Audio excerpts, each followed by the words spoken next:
Hey everyone, welcome to today's video. I'll be creating another journal spread in my B5 Notebook Therapy dotted journal. I hope that you enjoyed the video and let's jump right in. So unfortunately, the footage of me writing today's devotional prayer got corrupt, so we're just going to be skipping over that. I don't always include the daily devotion or prayer that my husband and I read together, but I do like to add them to my journal entries when it's something that really resonates with me. In case you're curious, we read Sarah Young's Jesus Calling and Jesus Listens. This prayer was from Jesus Listens for the date that I recorded this, which was August 15th. It was a very fitting prayer for how I was feeling that day along with that entire week. I'm not really sure what caused it or why it happened, but I was feeling especially emotionally drained. Unfortunately, life is full of ups and downs, but something I try to keep in mind when I'm feeling down is that it's only temporary and that the sun will shine again. Since I've started leaning more into my faith and reading these devotions, something I've recently discovered and have been trying to be more intentional about is to try and be thankful for difficult times.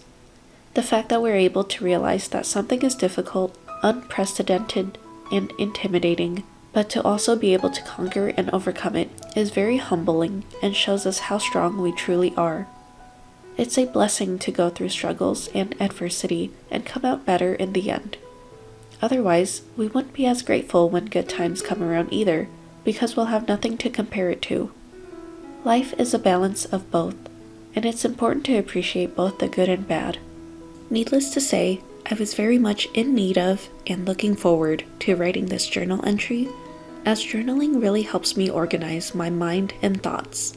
It's incredibly therapeutic for me. When I'm feeling overwhelmed or lost, the thing that I found the most helpful to alleviate those feelings is journaling while listening to music.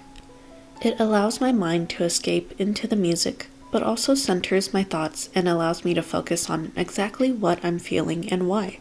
It's a beautiful harmony that has worked for me since childhood and has always helped me ground myself over the years. Since I started bullet journaling, that introduced me to the world of creative journaling, which is predominantly what I use this journal for. Occasionally, I'll have pages where there are no decorations and only writing, but I found that another thing that helps to ease my mind is to decorate the spread before I journal. This immediately brings me joy and improves my mood since I get to decorate the spread with stickers, washi tapes, doodles, and song lyrics. Seeing the beautiful pictures or colors of each article is already a huge dopamine boost for me before I've even started writing about how I'm feeling. Choice of colors and imagery can also play a factor and influence how I want to set the tone for my journal entry, similar to whatever I'm listening to at the moment, which will also influence that. While we're on the subject of music, I think it's very powerful to listen to music while you journal, especially music or lyrics that reflect your mood. When I'm angry or upset about something, I find that metal or hard rock music may be what I'm listening to really get in tune with what's upsetting me. If I'm happy, I'll listen to acoustic, easy listening, or upbeat music. If I'm sad, I'll listen to slower, melancholy, and somber music. In the past, I've noticed my journal entries being a little inconsistent and almost all over the place in terms of tone if I started my entry feeling one way, but was listening to music that didn't match my emotion. For instance, I'd start an entry perfectly happy, but then I would start listening to sad music, which would shift my tone into a sad one. Or I'll start off sad in my writing and end up listening to angry music, and then it'll make me start to sound resentful. Anyway, I wanted to mention this as I do believe that listening to music when you journal can really help and influence you to write out exactly what you're feeling. It can really benefit your writing and thought process, especially when you listen to music that matches your mood to influence the tone of your journal entry. If you prefer not to listen to music, another suggestion would be to journal outside or next to an open window so you can let the sound of nature and your environment enhance your senses. Going back to when I mentioned color and imagery, these aspects can also influence your mood and mindset when writing. I find that when I want to journal when I'm feeling down, I try to decorate the pages in a way that'll lighten my mood because my end goal is to feel better. For this spread, I wanted to include this positive prayer, light pastel colors, cloud stickers, and write with a zebra Sarasa marble gel pen to match the spread's whimsical colors. For me, playing around with different color schemes and decorations can really influence my mood and help me journal in a productive and positive light. One last thing I'd like to mention that relates to the visual influence of a spread on my mood and outlook is having an organized and clean spread. For me, I can easily feel overwhelmed and stressed when presented with a lot of clutter, not only in my day-to-day physical life, but also in my journals. Even if my mind is all over the place when writing, I want to be able to organize my thoughts in a clear and precise way in my journal. Being able to visualize my thoughts clearly will help to organize them in my mind afterwards, so it's important for me to create a clean space for my thoughts to rest on paper. That's one of the biggest reasons why I try my best to keep my handwriting neat and legible so that it's something that I can come back to at a later time and be able to read and reflect on what I wrote about. All in all, the whole journaling process truly brings me so much joy. From start to finish, it helps to put things back into perspective.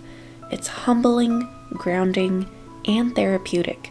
It's definitely something that I think everyone should try to incorporate into their lives because it allows us an opportunity to disconnect from the world of social media and encourages us to connect with ourselves.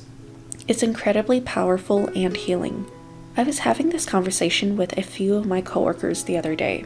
They were saying how they love the idea of journaling, but they said how they wouldn't have anything important or profound to write about. But I think that's often a common misconception about journaling. It doesn't have to be something deep or enlightening. Most of the time, you really just need to write about your day. And if you read about a lot of philosophers, artists, and inventors, and what they journaled about, most of the time it was just about their days. I think in order to realize something profound in one's journaling is finding patterns in the daily routine and reflecting on these entries. Finding a deeper meaning happens over time, and like any other skill or habit, requires repetition and discipline. But to start, all you need to do is grab a writing utensil, a piece of paper, and write about your day. It could be as long or as short as you like. As long as you start, then you're already on your way. As we approach the end of this video, I just want to say how much I appreciate each and every one of you for supporting my channel. It really means so much to me, and I hope that you found this video helpful. I started this channel to share the love of journaling, stationery, and productivity with the many of you that are out there, and I'm very fortunate to have you be a part of this community. Please let me know if you have any future video suggestions and what your favorite journaling tips are. I love hearing from you. Thank you for watching, and I'll see you in the next one. Bye.